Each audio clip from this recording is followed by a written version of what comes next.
Why do you gotta call me a bitch? Do you call your male friends a bitch? No, I call them dicks, pricks, assholes, douchebags, dumbasses, cocksuckers, shitheads, and motherfuckers. If you're tired of the typical Hollywood shit, Serial Rabbit 5 is the movie for you. Completely irreverent and politically incorrect. Where is he, you fat fuck? Oh, so now we're fat shaming. Nice. Watch it free now on Amazon Prime. A link is in the description.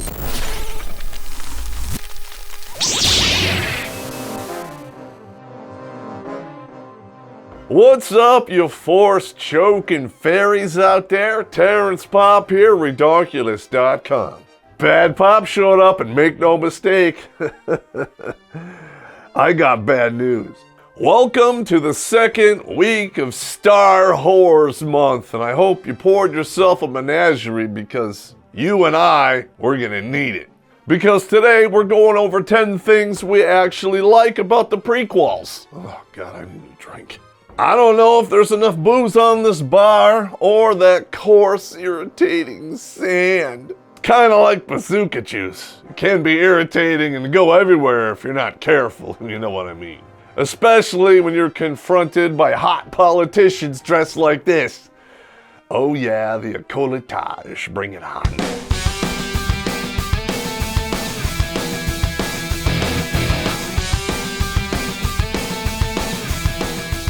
Hey Blake, come on, let's go. The movie's about to start, you bundle of sticks. All right. Let's do this. Pardon my reach. What the hell are you doing with that? It seemed like the thing to do. Oh, God damn. That's one homo suspicion point right there. But I brought you a gun. Correction, homo suspicion point canceled. That's right. This is gonna be painful, but I'm pretty sure I can hack it. They sure fucking hacked it. Amen to that. It's a good thing I'm half in the bag already, because I gotta watch this little shit fucker try to act. Oh, watching Jake Lloyd try to act is like watching somebody with no thumbs try and use chopsticks. Screen 5! That's so fucked up. Seriously, man, where did George Lucas find this fucking kid? I mean, you know there had to be a countrywide casting call, and this is the best kid he could find. What the shit? Dude, I know, I was just thinking the same thing. What a useless turd ball. I'm a person, and my name is Anakin. Mama, I'm gonna cry. Yeah, whatever. Don't give that kid a lightsaber. He's gonna grow up and cut his dick and balls off, and then they're really gonna call him Annie. I hate them. All right, the number one thing that we like about the prequels is the pod race. I can't argue with that. Watching this entire pile of garbage, this particular scene is a direct callback to the 1977 original Cantina scene. Because look, you got all these different creatures, all these different designs, and all of these pods look like they were just amalgamated from whatever it was they had laying around. This feels like Star Wars. But Oh, here we go. You know what my favorite part of this was? When the Tusken Raiders were taking pot shots at the racers. Wouldn't it have been an amazing day if Anakin got his first JFK haircut during this pod race? Oh, you don't know what the JFK haircut is? Little off the top. It's a really exciting scene. I just wish it went on longer than all the parts with fucking Jar Jar. Yeah, fuck that guy. On top of that, this is the first time in the movie when we have real, legitimate stakes. That's right. If he would have fucked that up, it's over for everyone. I mean, what else do we get in this movie? The taxation of trade routes? Because that's what kids go to see when they go to fucking movies. Yeah, that's right. Yeah. If you got excited watching this opening title scroll, then you probably liked playing Wall Street Kid on Nintendo. Fuck you, and the horse you rode in on. And then when you get off, I hope it fucks you to death. He's embarrassing. Number 2, and this is no surprise, Darth Maul Screen 5. Yes! All he has to do is stand there. and that John Williams music kicks Oh, in. God. The hair on the back of your neck stands up, and you're like, oh, this is gonna be good. That was a glorious scene. Yes. And this is the main reason why he's on this list. The lightsaber fight that's taking place now. This is a nerdgasm. I remember when I was a kid when he struck that double-sided lightsaber and then started fending off both of these dudes at the same time. Total badass. Hell yeah. And one of those guys was an actual Jedi Master, and the other one was, I don't know, almost there. I would say he was a cunt hair away. With that being said, on top of the great music and the fight scenes, there are some weak points here. Yeah, I did notice that if you slow this fight down, because the action is so fast, you will see that sometimes when they're swinging their lightsabers around, they wouldn't have hit shit. They're swinging deliberately over the heads of their opponents. Well, that's choreography for you. I've seen worse. Me too. In The Last Jedi. Oh, shit. Watch this Knight of Ren right here pull his punch. Holy shit, you're right. He could have easily cut that fucking bitch's head off, and he didn't because she missed her mark. I wish he would have. But... Hang on, I want to touch it. All right. Oh, yeah. No fight scene would be complete without the typical George Lucas shitty ending. Yeah, what is it with this series introducing promising and intimidating villains and then cutting them in half before we can learn anything about them? Between Darth Maul and Snoke, that's a pretty shitty track record right there. Half-witted, scruffy-looking nerf herder. Are you sick and tired of gynocentric entertainment that depicts men as incompetent pussies? Go balls deep inside an underworld of evil, lust, and violence with Invictus Rex. A launch pad for a series of thrillers written for the kind of politically incorrect men who love detonating truth bombs in the culture war. Get your copy today on Amazon. A link is in the description. And number 3, and I don't know why I find this scene so funny, but it's the death stick scene from Attack of the Clones. I think this is fucking hilarious, to be honest with you. You want to buy some death sticks? You don't want to sell me death sticks. I don't want to sell you death sticks. You want to go home and rethink your life. I want to go home and rethink my life. That is great. I love the mind trick thing. I just don't get tired of watching that. So I know you're not a fairy force power kind of dude, but this one you're okay with. Yeah, because you can like talk any chick into bed. That'd be interesting. Winning. You'd have to videotape it though. Otherwise, you know, she'll accuse you of a snuggle struggle afterwards. Yeah, you're probably right. Or maybe they'd call it a Jedi jousting. He Jedi mind tricked me into bed. No, Your Honor, I didn't. No, he didn't. This scene is funny as hell because for the first time in this shitty series of prequels, we're laughing at comedy, not horrible performances and shitty dialogue. Laugh it up, fuzzball. All right, number 4, and I like this because I like to see shit get blown up really good. Jango Fett's seismic charges. That's cool. I love how they go off in a straight line and just cut everything in half. That's awesome. Oh man, I want some of those. Yeah. Tell me that's not the only time we see that. No, there's another one. Oh, there's another one? Hold on. Yeah! And of course, just like the Millennium Falcon gun turrets, they introduce something super cool and then fuck it up by never using it again. Correct. Damn it. All right, number 5, and people forget how good this scene actually is because of what came after. I will be the most powerful Jedi ever.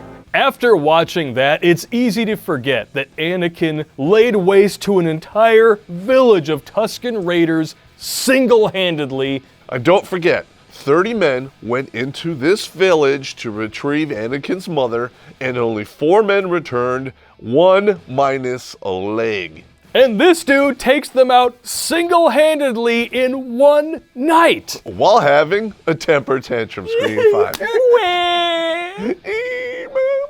It's all Obi-Wan's fault. Well, they did just kill his mother. You kill my mother, I'm gonna set up on your ass too. Well, you know, how would he find her? On 8 Mile? I killed them all, not just the men, but the women and the children, because I'm Anakin Skywalker. Weh? And Obi-Wan's holding me back, and it's not fair. What a whiny little turd ball. I hate them. We have a great scene, and then 2 minutes later, cut it right off at its knees. Well, you don't want to have too much of a good thing. Yeah, you can't have that. Because then you might have a good movie. Yeah, that makes $300 million plus. Well, this did make pretty good money. Somehow, even with lines like this. I don't like sand. Way to tuck your way into her pants, bro. I don't know about you, but I'm wet. Oh wait, that's vomit in my lap. It's coarse and rough and irritating.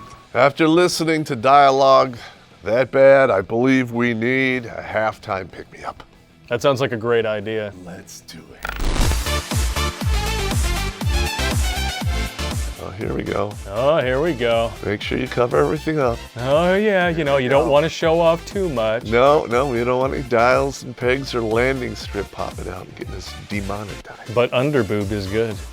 Especially that underboob. I like underboob and under ass. And side boob. Yes. You like that side boob? That's my side boob. I like that. Number 6, and we're finally getting into some exciting stuff here. The Battle of Geonosis. This is a really great scene with a lot of cool moments. A lot of shit gets blown up real good. Some moments notwithstanding. Oh God. I truly, deeply love you. Oh my God! You can write this shit? But that's not how people talk. No, I'd be like, hey, why don't you just play my skin flute, bitch? But this is my favorite part. Imagine you're one of these clone troopers. You were bred in a test tube. This is 10 years later. You went through all of this training, and you don't even make it to the surface of the battle, and boom, you get smoked. And not even poked. What a tragedy.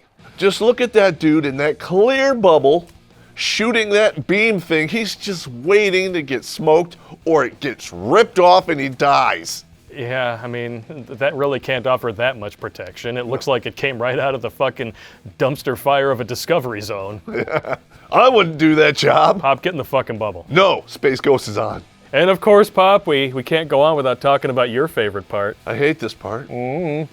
Here we go. Here it comes.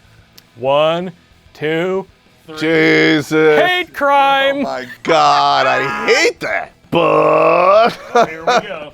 I do have to point this out because logically it pisses me off. Jango Fett is a bounty hunter who is feared across the galaxy, and he loses one of his pistols on another planet, and you're telling me he can't get a replacement in his ship? Are you kidding me?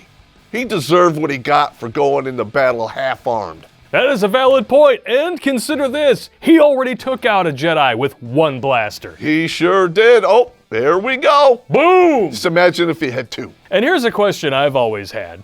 The scene where Boba Fett picks up his dad's decapitated head. Shouldn't his head fucking fall out of the helmet? Well, it all depends if he had a chin strap on or not. Well, yeah, that's even worse. That means he has to reach into the helmet with his bare hands and pull his fucking dead dad's head out. Either way, traumatizing. But that's a good one. Let's talk about our favorite part here.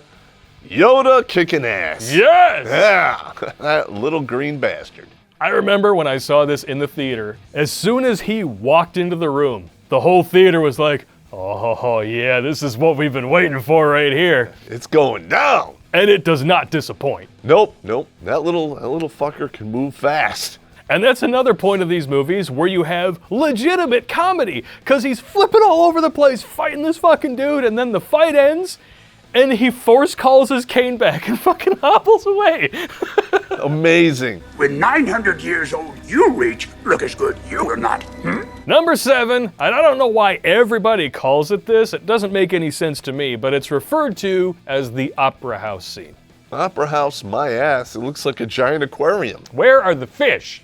The Sith and the Jedi are similar in almost every way. You do know that the Emperor in this scene is a professional man-ipulator. Yes. And I made a whole video about that. You guys should check it out. He played him like a fiddle. It was absolutely masterful.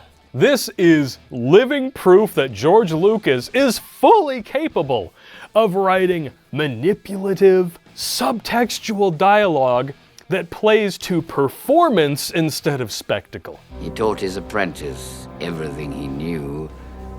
Then his apprentice killed him in his sleep. And it perfectly sets up the last half of this movie, and the last half of Revenge of the Sith is what we started going to these fucking movies for in the first place. Yes, but oh boy.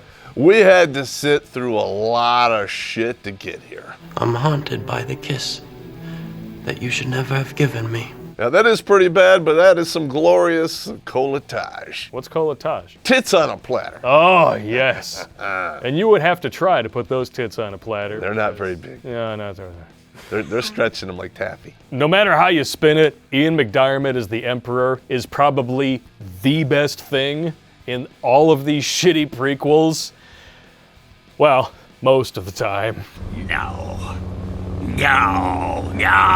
I can't tell if he's about to throw up in his own mouth or if he's coming. Oh my God. Oh, I got some in my eye. Oh. Looks like chocolate milk. Ah, Space Ghost. All right, number 8. The last act of Revenge of the Sith. This is what we sat through 3 movies to watch. And it was a bumpy fucking ride. And not in a good way. I have no idea why this worked out so well, other than I cared. For the first 2 movies, we didn't really give a shit about what was going on because there was not really any reason to. Now, this is exciting and it's engaging because we finally give a shit. Good. And after the Emperor gets cooked with his own Force lightning, we have my favorite here, Order number 66. And I bet I know why it's your favorite. Because Badass wiped out 98% of all of the fairy Jedi.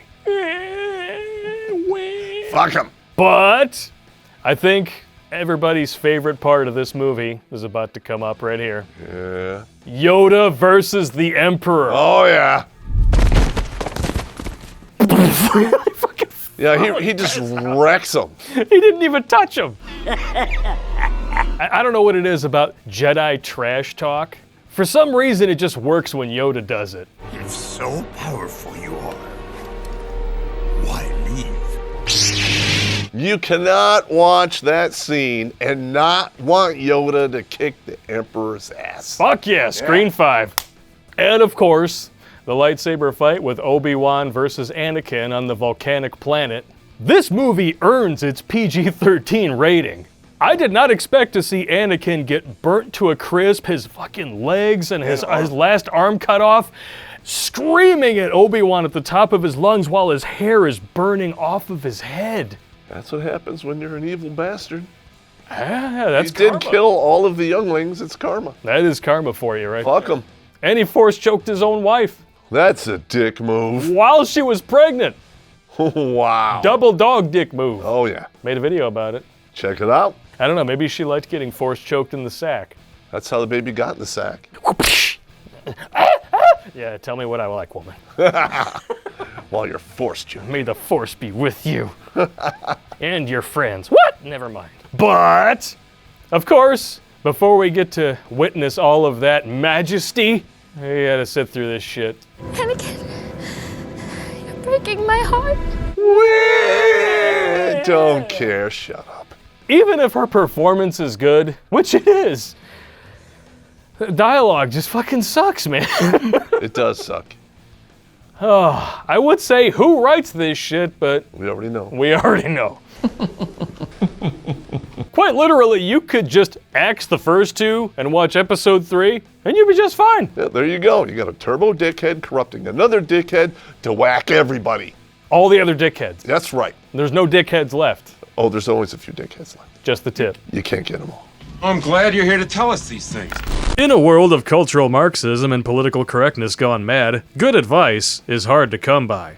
Unless you ask an asshole. AssholeConsulting.com will tell you what you need to hear, not what you want to hear. And if you don't like it, triple corn dog wah. Go to AssholeConsulting.com today and bring some numbing cream.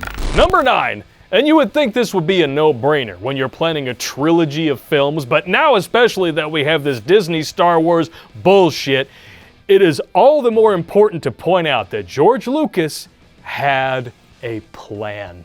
No matter how the movies went, they followed an overarching plan. There are character arcs you can follow, a consistent story thread through all 3 that doesn't double back on itself and fuck everything up for completely stupid reasons. Yeah. It's all there, and you can tell that it was laid out ahead of time. It's not all disjointed like the new movies, right? I don't even want to get into that. It is unavoidable. It is your destiny. All right, the last one on the list, and we put this on there to give one of these to Disney. Padme Amidala is actually a strong female character. Who knew? You would think that these never existed before Captain Marvel and Rey.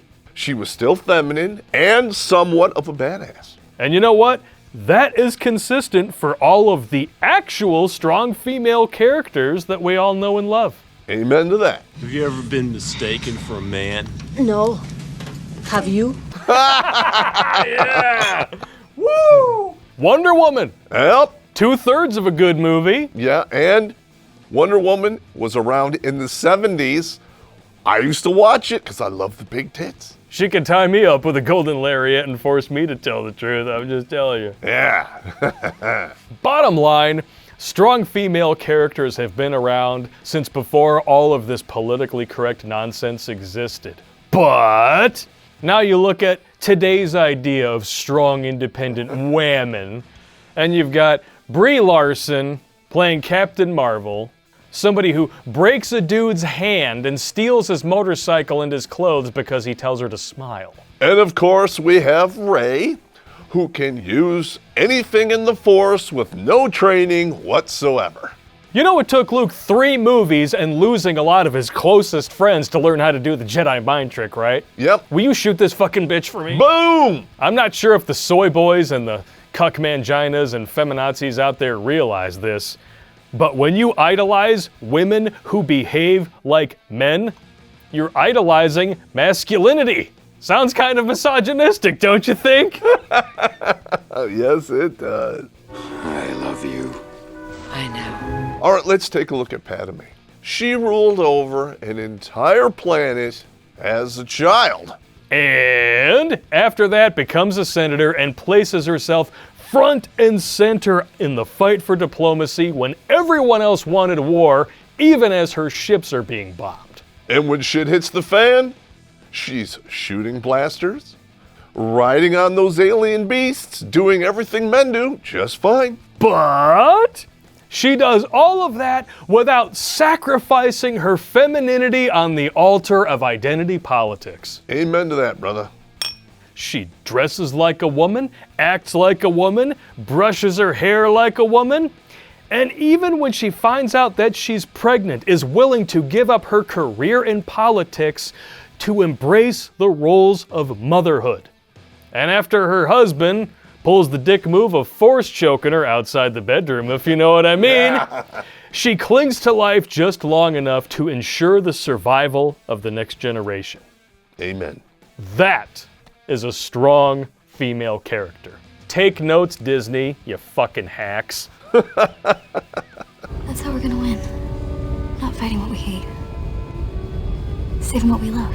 You know you just killed all your friends, right? They're dead. Because of you. You affirmative action hire. Fuck you. Fuck Jar Jar Abrams and Ruin Johnson. And fuck Cuntleen Kennedy. You can tell I don't like these movies very much. No, I don't like them either. They ruined it, man.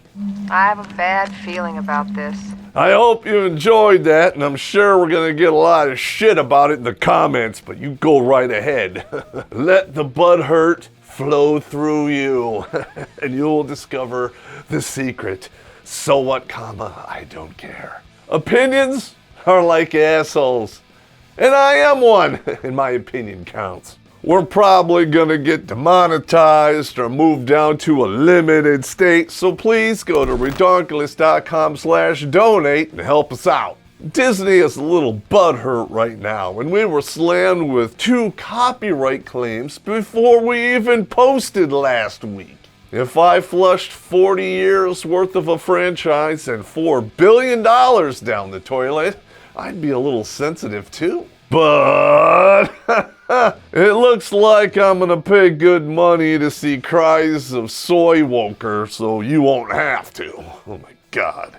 And the best way to thank me is to like and share this video, because subscriptions, they don't mean shit anymore.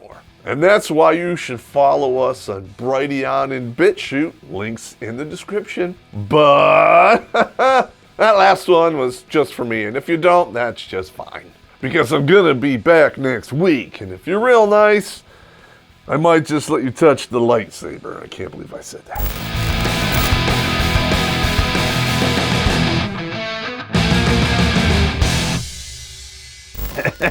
He Jedi mind tricked me into sex. I did not Jedi mind trick her into sex. He didn't Jedi mind trick you into sex. She should go home and get tested for herpes. You should go home and get tested for herpes. Winning. Who would have thought Aquaman's father was such a badass? I know, right? I bet it's leftover pussy residue from having Tom Cruise's cock all up in his woman. Oh, that's nasty, man. The chimera effect. But it's probably accurate. Yeah. Ugh.